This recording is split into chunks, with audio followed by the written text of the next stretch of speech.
माँ शारदिक को नमन। साहित्य कलम के प्रिय दर्शकों, जैसा कि आप जानते हैं कि हर गुरुवार को शाम को 7 बजे हम लेके आते हैं एक प्रसिद्ध शख्सियत, कभी शिक्षाविद, कभी साहित्यकार, कभी राजस्थानी साहित्यकार, कभी समाज सेवक, कभी पंजाबी साहित्यकार, और इसी कड़ी में आज हम लेके आए हैं एक हिंदी साहित्यकार। ये शख्सियत हम क्यों मिलवाते हैं आपसे? ताकि हम इनसे कुछ सीख सकें, इनसे कुछ जान सकें, इनकी जो है शिक्षाएं जो है हम ग्रहण कर सकें, इनके संदेशों को अपना सकें, इनके पचिनों पर चल सकें और खुद को एक अच्छी हस्ती बना सकें। इसी कड़ी में आज हम लेके आए हैं डॉक्टर मंजरी पांडे जी को। डॉक्टर मंजरी पांडे जी, आपका बहुत बहुत स्वागत है हमारे इस कार्यक्रम में। बहुत बहुत नीतू जी, नमस्कार।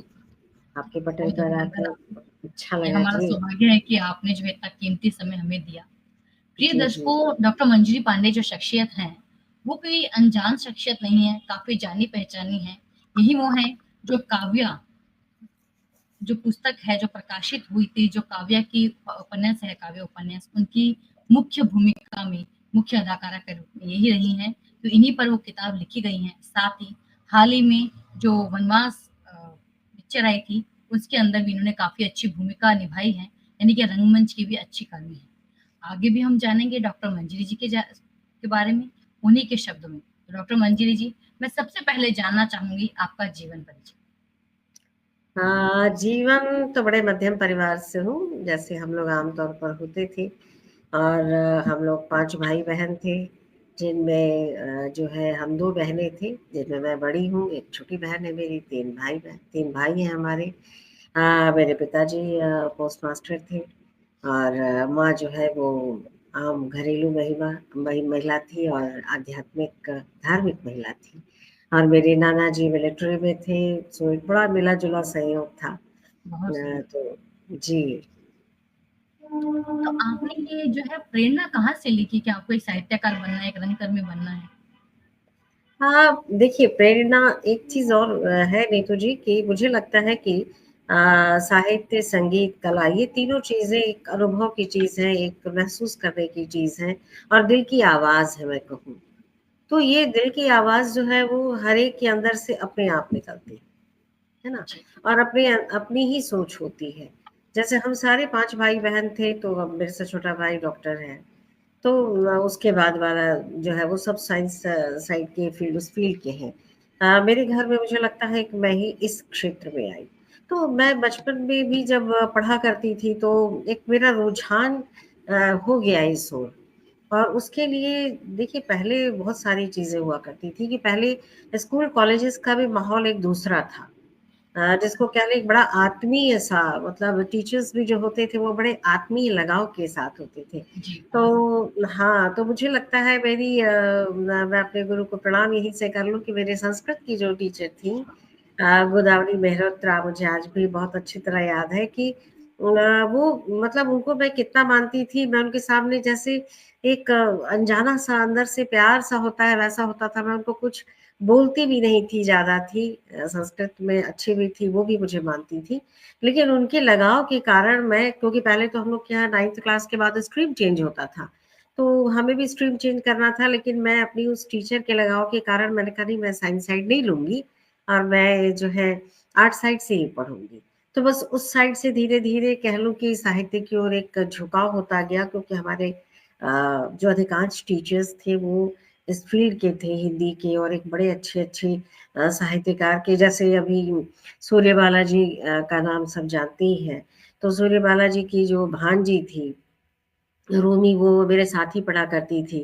तो एक सूर्यबाला जी के साथ बातें सारी बताती थी, तो एक माहौल कॉलेज के टाइम से बस बनता चला गया, अपने आप ही बना, कह सकती हूँ। बहुत सुंदर। बचपन से संबंधित कोई भी आप छंद, कविता, कोई कुंडली, कुछ भी आप सुनाना चाहें, कुछ एक आपकी आवाज में। अ, जी। बचपन से संबंधित तो मैं क्या सुनाऊँ? बचपन तो ऐसे ही बहुत निराला होता है, इसलिए बचपन की बात तो मैं क्या करूँ। बहुत पहले छोटी-सी थी, मुझे लगता है कि हम लोग के समय में एक आज पेपर निकलता था। तो जी। उस आज पेपर में एक बाल साहित्य का एक कॉर्नर होता था, बाल संसद। तो पहली बार जो है, मेरा बड़ा भाई, उसने मुझे बहुत प्रमोट किया, इसमें कोई शक नहीं। उसको इंटरेस्ट नहीं था, मतलब ऐसा, लेकिन वो मुझे प्रमोट उसने बहुत किया। क्योंकि उससे मैं छोटी थी तो तुम्हें कहाँ भरना है, क्या करना है, ये सारी चीज़ें वो गाइड किया करता था। तो जब मैं पहली बार बाल संसद में मेरा नाम आया और पेपर में नाम छपा, पेपर में नाम छपना बड़ी बात थी तब। तो मुझे लगता है 9th-10th में रही होंगी। तो मेरे डैडी को जब दिखाया, मैं ही दिखाई, मेरे पिताजी बहुत खुश हुए। कहते हैं, "अरे वाह!" क्योंकि घर में पहली सदस्य किसी का पेपर में नाम निकला, वो ज़माना भी अलग था। तो बचपन में वो कुछ बरसात पे बारिश पे हमने लिखा था, चमचम बूंदें आई, बारिश आई, ऐसे करके कविता थी। बहुत पूरी तो नहीं याद है, लेकिन कह लो कि वर्षा से ये वर्षा शुरू ही हो गई कुछ-कुछ जी, ऐसे। बहुत सारा। और इसी के साथ मैं जानना चाहूँगी कि आपने साहित्य के क्षेत्र में काफ़ी काम किया। आप पद्य भी लिखती हैं, गद्य भी लिखती हैं, कुनिया वगैरह सब आप लिखती हैं और हाल ही में आपकी किताब भी जो है प्रकाशित हुई है। हुँ, तो मैं हुँ। चाहती हूँ कि आप अपने साहित्यिक क्षेत्र के थोड़ा-सा प्रकाश डालिए, ताकि हमारे जो है दर्शकों को काफ़ी कुछ सीखने को मिले। साथ ही आपकी इस किताब के बारे में भी हमें बताइए। हाँ, देखिए मुझे लगता है साहित्य कोई भी साहित्यकार जन्म से जन्मता नहीं है। कुछ अपने वातावरण से, संपर्क से, लोगों से मिल कर के भी, अपने गुरुजनों से, अन्य जनों से मिल कर के भी बहुत कुछ सुन कर के भी, बहुत बार सुनने के बाद भी बहुत इंटरेस्ट हो जाता है और लोग उसमें रुचि लेने लग जाते हैं। तो मेरा जो साहित्यिक सफ़र है कह लूँ कि पढ़ने के दौरान तो जैसा इस तरह से एक साहित्यिक रुचि तो हो ही गई थी। बीए में आते-आते कुछ-कुछ छोटा-छोटा चीज़ें छोटी-छोटी लिखने लग गई मैं। और दूसरी ओर भी मेरा चूँकि नाटक वगैरह सब बचपन से ही वो कॉलेज के टाइम से ही रहा। तो एक मिला-जुला सा वो सारी तो चीज़ें थी ही। लेकिन वो अंदर ही अंदर थी जिसको कह लें कि वो चल रही थी, कभी डायरी में लिख दिया, कभी कुछ ऐसे लिख दिया। तो वहाँ से शुरुआत वो बिल्कुल कह लूँ कि बचपन से हो गई, मिड टाइम से। लेकिन उसको पूरा फलने-फूलने का जो अवसर कह लें, क्योंकि हमारे साथ तो आपने तो काव्य उपन्यास पढ़ा है कि काव्या की ज़िंदगी ही बहुत अपने आप में जो है वो बीए में पढ़ते ही विवाह हो गया तो कितनी बड़ी हो सकती थी, पहले का ज़माना। तो बहुत अवसर उस तरह लेकिन मैंने सारी पढ़ाई भी बाद में की है, शादी के बाद की है और उस दौरान भी लिखने-पढ़ने का क्रम चलता रहा। कभी डायरियों में लिखा, कभी ऐसे चलता रहा और एक संघर्ष का दौर आया, शादी-विवाह, बच्चे हो गए, उसमें लिखते रही। लेकिन शायद वो ध्यान कहीं न कहीं से लगा रहा और आते-आते पहली बार यहाँ बहुत बड़े विद्वान आप भी जानती होंगी डॉक्टर सुखदेव सिंह, बड़े बहुत बड़े समीक्षक, बहुत बड़े साहित्यकार उन्होंने मुझे लिखते देखा, मैं जब कई बार लिखने लगी तो यहाँ पे पत्रिका निकलती थी एक उसका नाम भी आनंद मंजरी था। तो उसमें मैं कॉलम लिखती थी जिसमें मैं कई लोगों के अच्छे-अच्छे बड़े लोगों के साक्षात्कार मैं लिखती थी, हमारे पद्म विभूषण हुए लोग, सबके साक्षात्कार वगैरह लेती थी, करती थी। वो उसके अतिथि संपादक थे उस पत्रिका के।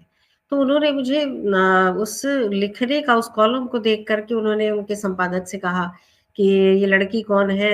अच्छा लिखती है, इससे मुझे मिलवाइएगा। तो इस दौरान मतलब वो पहले बड़े साहित्यकार जिनको कह लो, जिनके मैं सीधे संपर्क में और लिखने के इस क्रम में आई। उन्होंने मुझे देखा, उन्होंने कहा देखो अच्छा लिखती हो, उन्होंने मुझे थोड़ा-सा गाइड ज़रूर किया। फिर बाद में ख़ैर मेरे नौकरी के सिलसिले में भी उनकी महत्वपूर्ण भूमिका रही क्योंकि उनका ध्यान चला गया था उस उन्होंने कहा नहीं तुम्हें लिखना है। फिर धीरे-धीरे मैं और अपने फिर भी अब ये मुझे नौकरी मिली सरकारी उसके बाद मैं बाहर चली गई। फिर लगा तो फिर उन्होंने पत्र लिखा। बहुत बड़े साहित्यकार पर पत्र लिखा मंजरी अब लगता है तुम आराम में आ गई हो, लिखने का क्रम खत्म नहीं होना चाहिए। फिर मुझे लगा नहीं कुछ फिर लिखते ना ल आना चाहिए। फिर जब बनारस आती उनसे ज़रूर मिलती थी, तब एक बार उन्होंने ही कहा कि ऐसा है मंजरी कि तुमने लिखा तो बहुत है, लिखती भी हो, अब ना कुछ किताब भी छपनी चाहिए।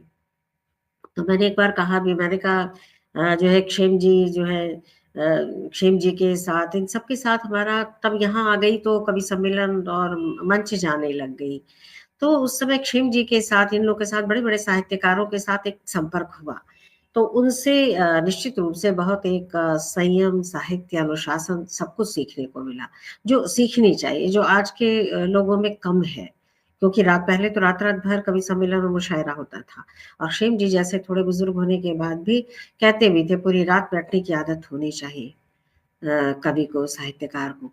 तो इन लोगों का एक संपर्क उसने मुझे बहुत बढ़ावा दिया। उन लोगों को मेरी कविताएँ अच्छी लगती थी। शिव जी तो कहते भी थे अपने जन्मदिन पर, तब मेरी पोस्टिंग दानापुर पटना थी। तो मुझे बुलवाया एक बार, कहते मंजरी 1-2 कविता सुन के जी नहीं भरता तुमसे, आज अपने जन्मदिन पर मैं बहुत सारी कविताएँ सुनूँगा, बहुत सारे गीत गज़ल सुनूँगा। मैंने कहा अच्छी बात है। तो उन्होंने भी कहा कि मंजरी आप छपना चाहिए तुम्हें।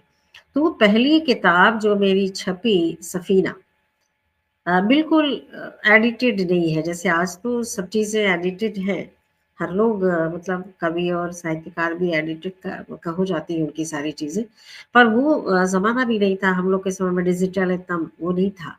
तो हमने जो है, जब वो पहली बार, तो हमने डॉक्टर सुखदेव सिंह जी से कहा, मैंने कहा कि आप देख लेते एक बार। तो कहते हैं कि देखूँगा नहीं। इसलिए नहीं देखूँगा, कहते हैं देखो मुझे तुमको कहाँ जाना है ये मुझे पता है। इसलिए तुम्हारी ये पहली सीढ़ी है। और जब आज नहीं कल आकलन होगा, तो अगला देखिएगा ना पहली सीढ़ी कहाँ से चढ़ी। डायरेक्ट छलांग लगा के थोड़ी चली गई। आज लोग डायरेक्ट छलांग लगाते हैं, लेकिन उन्होंने कहा नहीं, पहली सीढ़ी को वैसे ही रहने दो, यहाँ से मूल्यांकन शुरू होगा। धीरे धीरे तुम में क्या निखार आया, धीरे धीरे तुमने क्या सीखा समझा। तो एक तरीके से कह लूं कि वो साहित्यिक सफर मेरा सफीना से शुरू हो गया, और अपने बहुत सारे बड़े साहित्यकारों की। बहुत सुंदर। अब अपनी आपकी कोई एक मनपसंद कविता हो जाए। अ, अभी इस समय जो है, चूंकि कुंभ का भी समय चल रहा है ना? तो कुंभ का समय है, तो मैं सोच रही हूँ क्यों ना कुछ कुंभ पे सुनाऊं या गंगा पे सुना देती हूँ। गंगा जी पे जी, इसलिए आप सुनाऊंगी कि आज गंगा की बात हो रही है। मैं इस गंगा की इस गजल के माध्यम से मैंने नारी की पीड़ा को उकेरने का प्रयत्न किया है। बहुत तो सुंदर। हाँ, इसको सुनाती हूँ। जी, स्वागत है आपका। जानती हो छली जा रही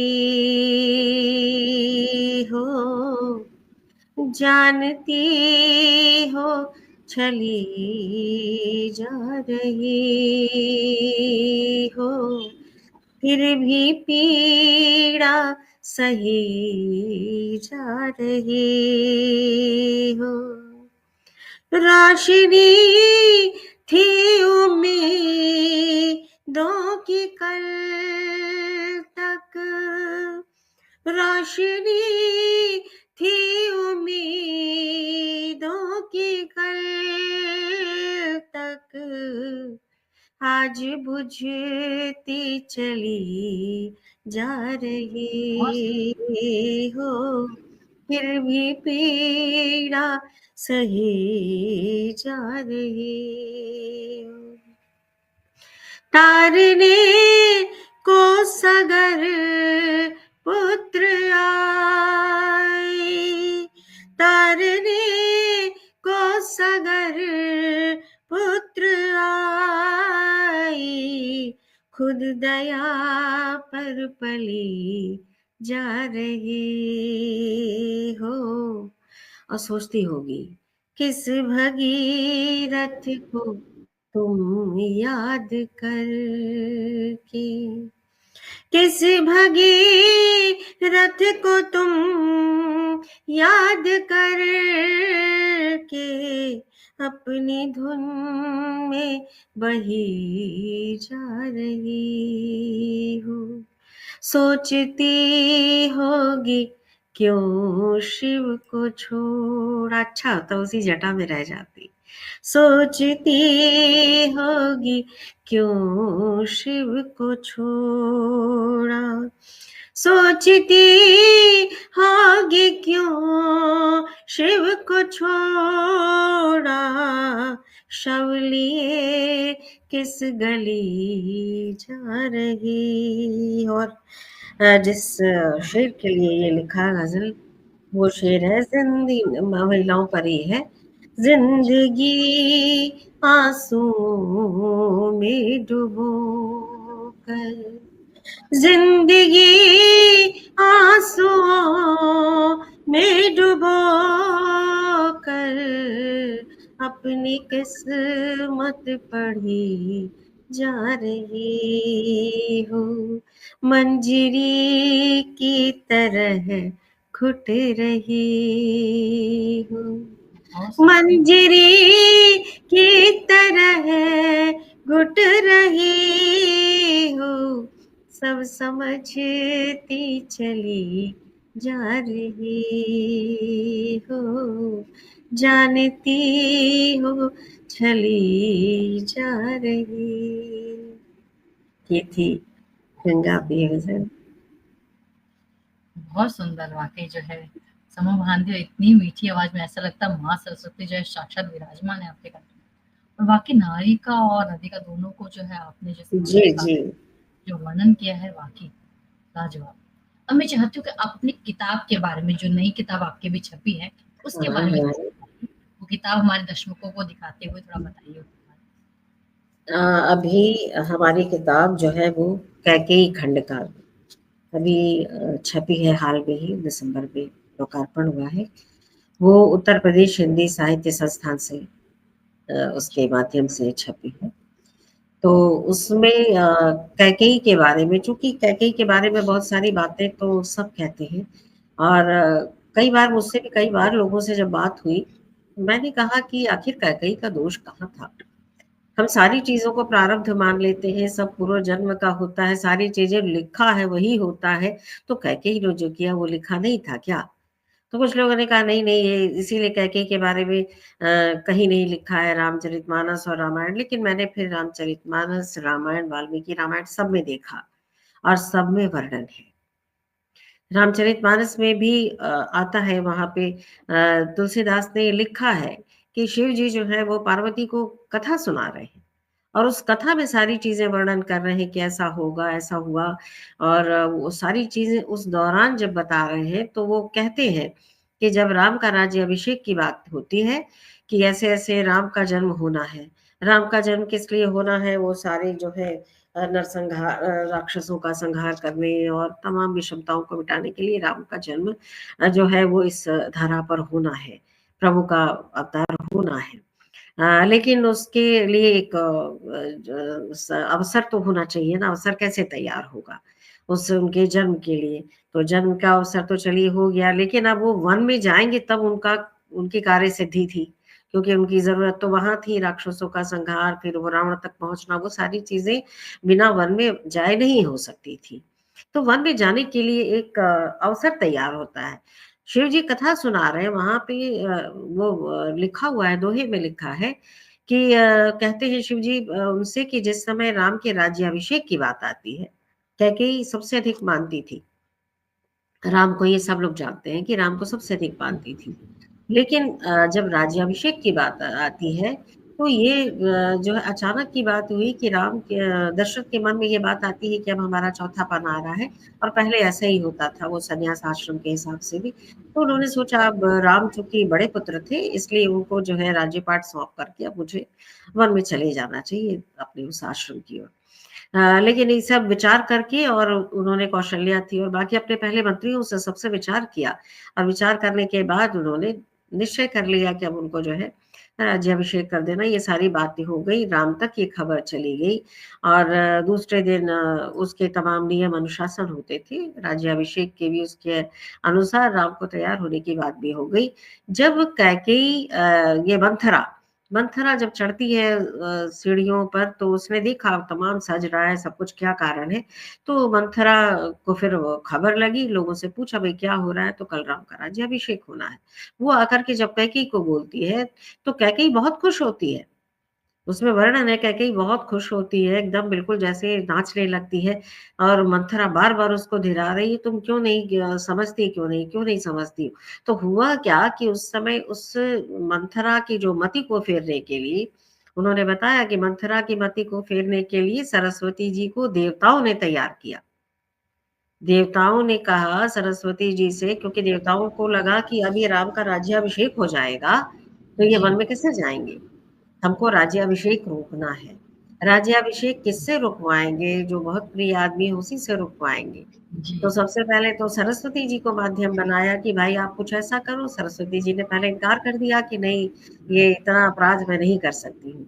नहीं नहीं, जी, अपराध नहीं है, ये तो सबके भले के लिए। तब सरस्वती जी को भी बात समझ में आई, तो उन्होंने सबसे कमजोर कड़ी मंथरा को पकड़ा और मंथरा की बुद्धि पर हावी हो गई। और वहां से जब मंथरा आती है बार बार कैकेयी को झकझोर करके, जब तो जैसे होता है ना कई बार, अब वो प्रक्रिया चल रही है, वो मंथरा के माध्यम से प्रक्रिया चल रही है कैकेयी तक पहुंचने की। क्योंकि कई बार होता क्या है, देखिए कि अगर आप किसी एक व्यक्ति को बार बार चोर चोर कहेंगे, तो निश्चित रूप से 10 लोगों के मन में भी आएगा कि सचमुच चोर हो सकता है। जी, आप सही जिसके है। प्रति जो एक धारणा बैठाएंगे, जैसा हो ही जाता है। बस जी, जी, वही बात बार बार झकझोर करके जब वो कहती है, तो समझ नहीं रही कैकेयी, क्योंकि मंथरा के दिमाग पर तो पूरी सरस्वती हावी हो गई है। हाँ, और सही है। धीरे धीरे, हाँ, उसने जब कैकेयी को कहा, यहाँ से मैंने लिया कि कैकेयी का दोष नहीं था। कैकेयी पर तो वो देवताओं का प्रभाव हावी हुआ ना। सही। देवताओं के प्रभाव से कैकेयी एकदम वश में हो गई। फिर कैकेयी को लगा कि ये सही कह रही है। उसने जब सही। कहा तू समझ नहीं रही है कि तू दासी हो जाएगी क्योंकि तेरा पुत्र राजा। अच्छा, उसके बाद वो सारी वचन याद दिलाती। तो कैकेयी ने देखो वहां पे क्या सोचा। कैकेयी ने ये भी सोचा, क्योंकि रघुकुल की रीति थी कि जो है प्राण जाए पर वचन न जाए, ये रीत थी। तो कैकेयी को ध्यान आता है कि जब कैकेयी का विवाह हुआ था, तो ये इस शर्त पर हुआ था, क्योंकि कैकेयी के पिता तो पहले ही जो है वो तैयार नहीं थे। लेकिन इसी शर्त पर फिर विवाह हुआ था कि कैकेयी का पुत्र ही राजा बनेगा। तो यहाँ तो उल्टा हो रहा था। दशरथ को नहीं ध्यान था। कैकेयी ने ये ध्यान दिलाया एक तो। क्योंकि उसने अगर ध्यान न दिलाया होता तो उस दशरथ के उस वचन का क्या होता, रघुकुल की रीति का क्या होता। तो कैकेयी ने वहां एक अपना फर्ज निभाया। फिर उस दौरान कहते हैं ना, जब एक बात हो जाती है तो बहुत सारी बातें ध्यान में आने लग जाती हैं। कैकेयी को भी बहुत सारी बातें ध्यान में आने लग गई।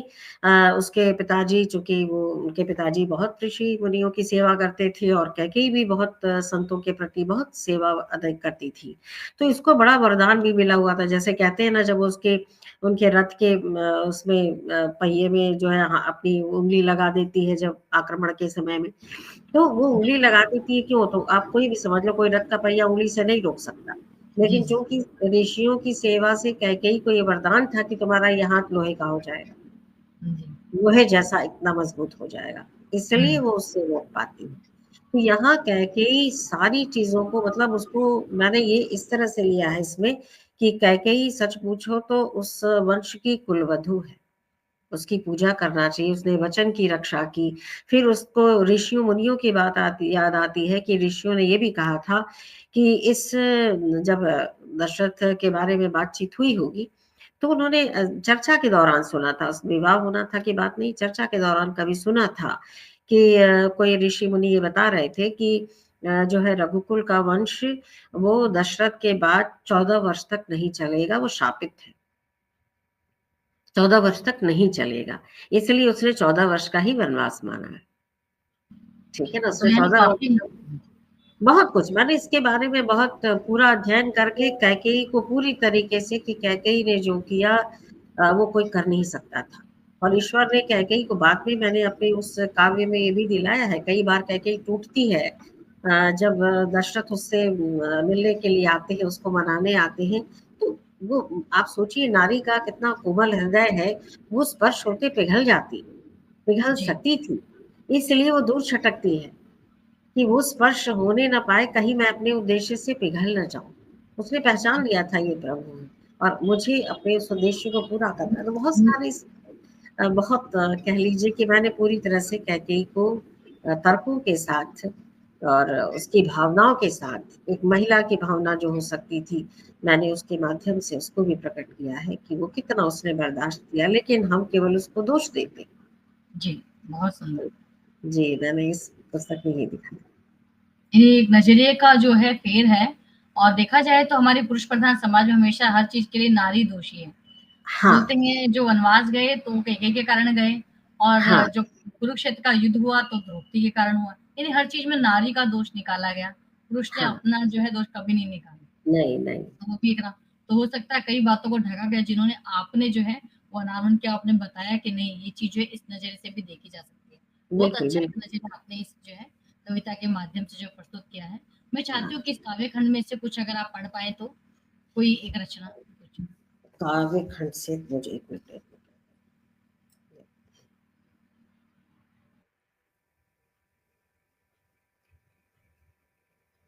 काव्य खंड से रुकिएगा।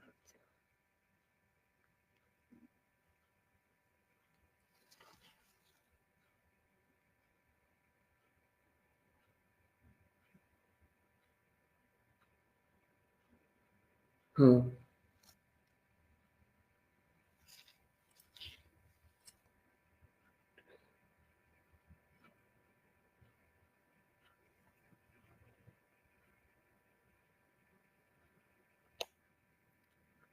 देखिए, एक छंद है। एक तो वहाँ शुरुआत ही अगर लेती हूँ, जिस समय स्वयंवर की बात होती है, स्वयंवर में जब जाते हैं, उसके पहले उसमें मैंने ये भी दिखाया है कि दशरथ को विभीषण विभीषण अपने भाई के प्रति बहुत, रावण के प्रति बहुत अनुराग था। उसको जो है बहुत बड़े ज्योतिषी उनके वहाँ उन्होंने बताया कि रावण जो है उसको काल सर्प योग है। तो वो उसकी मृत्यु होनी है। किसके उसने कहा रावण को जो है वो हराने वाला, मारने वाला कौन है? उसने कहा अभी जन्मा नहीं है लेकिन जन्मने वाला है। तो इसलिए जब पता लग जाता है तो उन्होंने दशरथ और उन्होंने सोचा रावण बहुत चिंतित विभीषण बहुत चिंतित हुआ। रावण को नहीं बताया, तो उसने सोचा मैं क्या करूँ जिससे तो पता लगा कौन है तो वो दशरथ और जनक के घर जो संतान होगी तो उसने सोचा क्यों ना दोनों को ही खत्म कर दिया जाए। दोनों खत्म करो संतान ही नहीं होगी। तो उसने मारने के लिए बड़ी योजना बनाई, वो पुस्तक के अंदर है। तो उस योजना के तहत जो है फिर उनके मंत्रियों ने सलाह दी दशरथ और जनक दोनों को कि आप लोग वन छोड़ कर के राज्य वन में चले जाइए। वो लोग वन में चले जाते हैं और उधर कैकेयी का स्वयंवर हो रहा है। मैंने ये अपनी कल्पना की है कि कैकेयी बहुत सुंदरी जो थी, क्योंकि कैकेयी जो प्रदेश है, कैकेय गांधार का वो जी, प्रदेश कैकेय है और जी, वहाँ जी। आप देख लीजिए गांधार वाले, काबुल वाले लोग सुंदर बहुत होते हैं, ठीक जी, है? जी, बहुत तो गोरा-गोरा। एक तो उस जगह का प्रभाव होगा कि कैकेयी बहुत सुंदर थी। तो वो जब उसका स्वयंवर हो रहा है तब की बात है। धूम राग रंग और राजसी आनंद की थी, चर्चा बस कैकेयी के स्वयंवर की ही थी। रूपसी अनिंद्य राज नंदिनी कैकेयी थी, धरा पर छाई जैसे ज्योत चांदनी की थी। जल भरी नदी भल खाई ठेलाई जैसी, शोभा राज शोभा की भी जैसे वो लजाई थी। बहुत सुंदर। लहर लहर चली धराई तराई बड़ी, विपाशा नदी संग जैसे लवलवाई थी।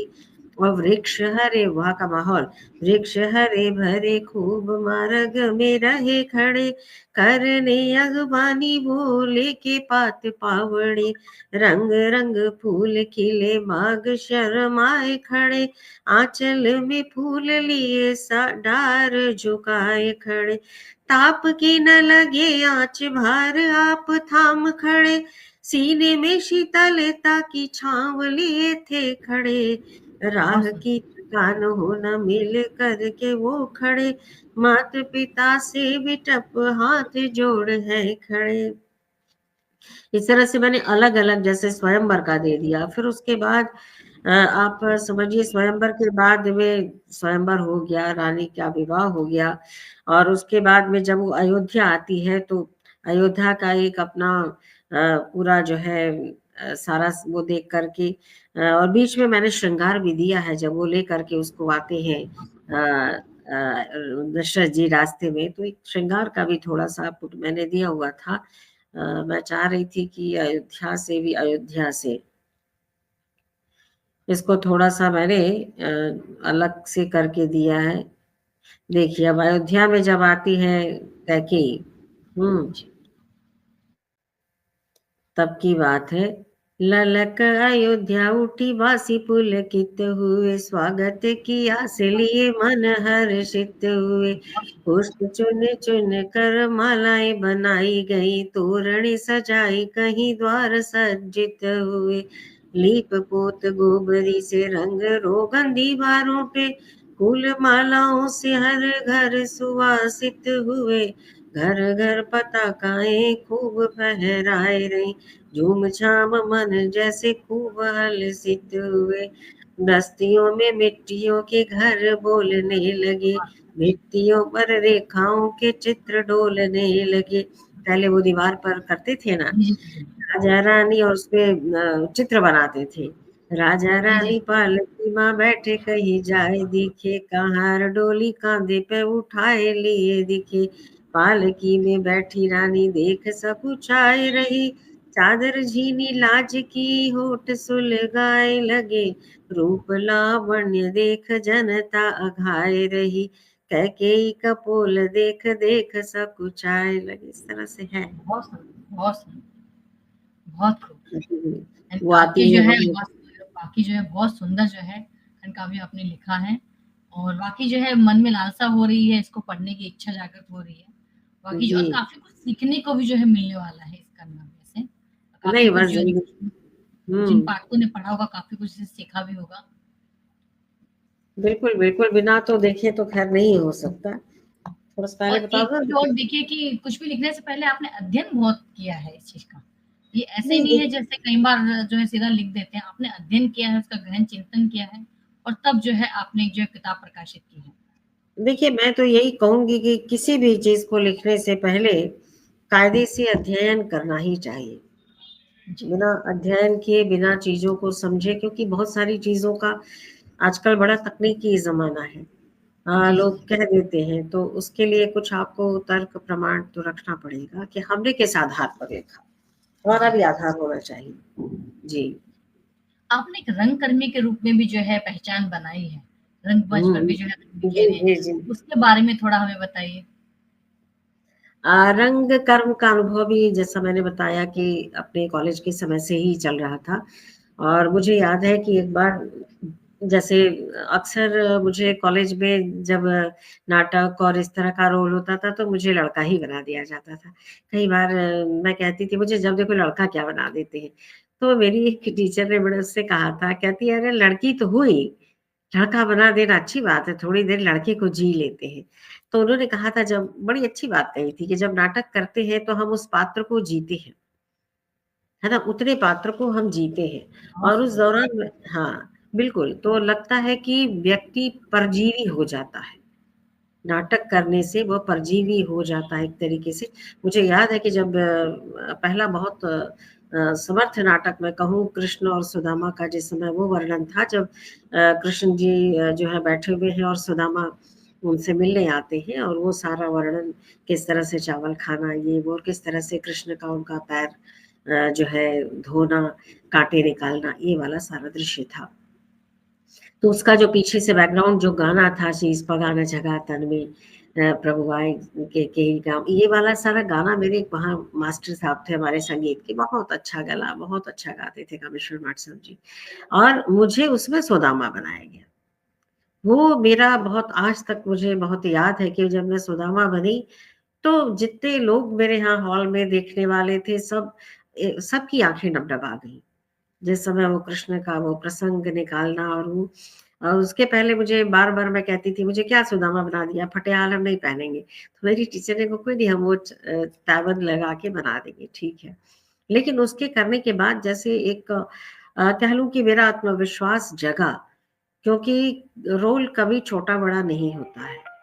ऐसा नहीं कि मुझे लगता था कि हाँ, कृष्ण का ही रोल बड़ा हो, वो एक सुदामा का जो रोल था, इतना अच्छा अभिनय हुआ कि जब हम हमारा जो वहाँ गेट कीपर वगैरह होते थे ना, उसको मेरा असली नाम नहीं पता था, और वो इतना अच्छा, उस नाटक को सबने देखा और सब इतने प्रसन्न हुए कि मतलब वो मुझे बाद में सुदामा पांडे ही कहता था। जब कोई बात हो, "सुदामा पांडे जी कहिए।" तो मैंने कहा, "मेरा नाम तो उसको पता ही नहीं, सुदामा पांडे जी कहिए।" तो वो एक नाम की पहचान और एक अंदर अपने एक बड़ा आत्मविश्वास जगा सुदामा वाले रोल से। तो ये बात मैंने अपने बच्चे को भी इसलिए बताई थी कि देखो रोल छोटा-बड़ा नहीं होता, छोटा-सा भी रोल हो, आप उसमें अपनी पूरी एनर्जी, क्योंकि जो है नाटक में रोल करना आपको उसमें जीना पड़ता है। तो इस तरह से मेरा वहाँ से शुरुआत हो गई। फिर तो उसके बाद मैं बनारस के बीच में, बल्कि नौकरी के बाद तो ये सिलसिला खत्म हो गया था। लेकिन जब मैं फिर अपने शहर वापस आई, तो फिर वही पुराना, जिसको कहते हैं, देखिए एक चीज़ और भी है कि बचपन का संस्कार और बचपन की जो चीज़ें हैं ना, इसीलिए कहते हैं कि बच्चों में एक संस्कार डालना चाहिए। क्योंकि वो संस्कार अगर आपने अच्छे डाले हैं, तो वो समय आने पर, जैसे आप बीज डाल दीजिए, तो बीज कभी भी, अच्छा बीज आपने डाला है तो वो कितनी भी मिट्टी के अंदर हो, धीरे-धीरे करके वो निकलेगा ही, और फिर वो फलेगा, फूलेगा। जी, इसी जी। तरीके से संस्कार और अच्छी बातें हैं कि जब आप डालेंगे तो फिर कहीं न कहीं पनपता है। तो मेरा भी पुनः शुरू हो गया, थिएटर आज भी कर रही हूँ, और कई बड़ी यादगार, जैसे अभी पीछे मैंने स्कंदगुप्त किया था, हादसे के बाद एक अच्छा नाटक किया था। नाट्य समारोहों में किया है, सम्मानित भी हुई हूँ, पुरस्कृत भी हूँ। अच्छे नाटक अभी भी चल रहा है, क्योंकि उसकी बहुत कोई उम्र नहीं है। जी। बस यही यात्रा आपने तय की है, तभी तो आपने इतना संघर्ष किया, इतनी आपने मंजिलें तय कर ली, इतने रास्ते तय कर लिए कि आप राष्ट्रपति सम्मान से भी सम्मानित हुई। जी, ये भी जी। जो है एक महान उपाधि है, हर किसी को मिलती जी। नहीं है, और बहुत-बहुत बधाई हो आपको उसके लिए। बिल्कुल। तो राष्ट्रपति आपने सम्मान के लिए तो मैं अपने विद्यार्थियों को बहुत, और अपने जितने हमारे टीचर्स और हमारे स्कूल का जो वातावरण था, जो हमारे प्रिंसिपल्स थे, सबका जी, सहयोग मानूँगी कि एक हमेशा सबका एक पॉज़िटिव एटीट्यूड रहा है सबका।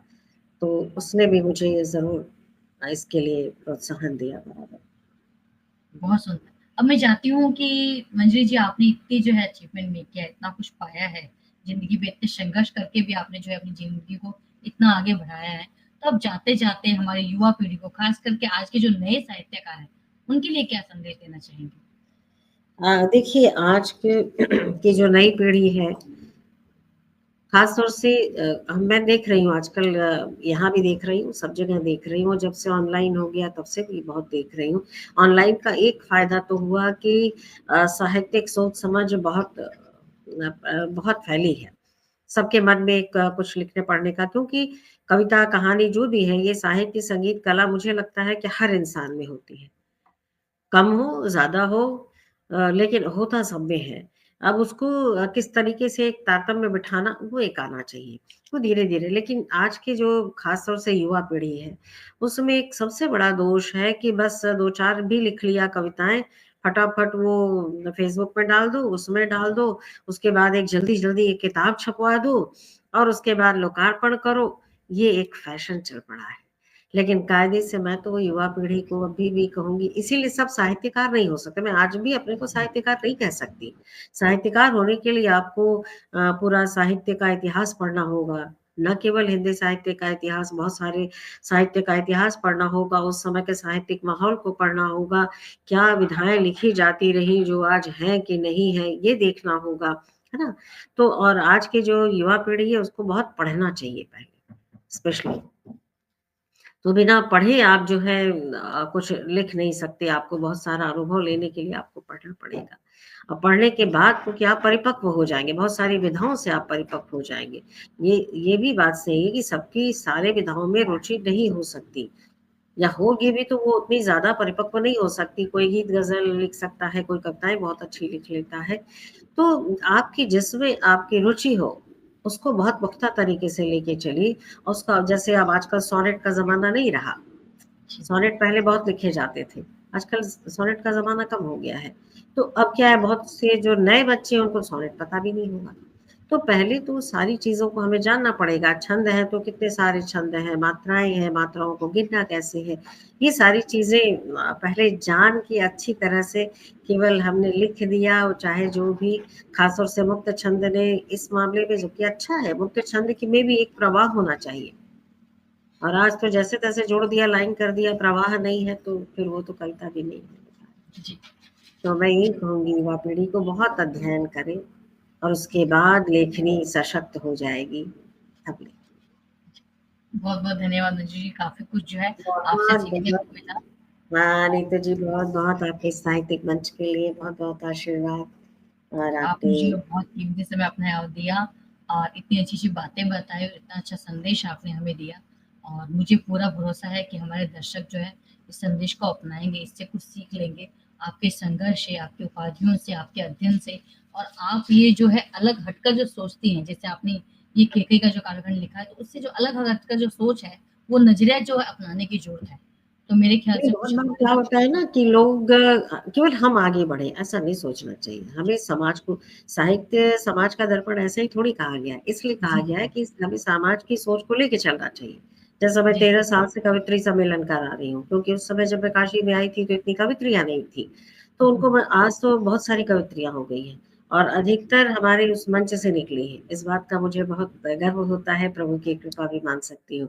13 साल से कवित्री सम्मेलन करा रही हूँ, कवि गोष्ठियाँ करा रही हूँ, कवि सम्मेलन करा रही हूँ, मुशायरे कराती हूँ। अभी साहित्यिक और सामाजिक एक नया प्रकल्प हमने बुजुर्गों के लिए भी रखा है, बोधिश्री, जिसमें बड़े बुजुर्ग जो है जो समाज से कट रहे हैं, ये विडंबना है। तो उस विडंबना में अभी जाके भी मैंने हाल में देखा था कि 70-80 बुजुर्ग और घर से कटे हुए हैं ना।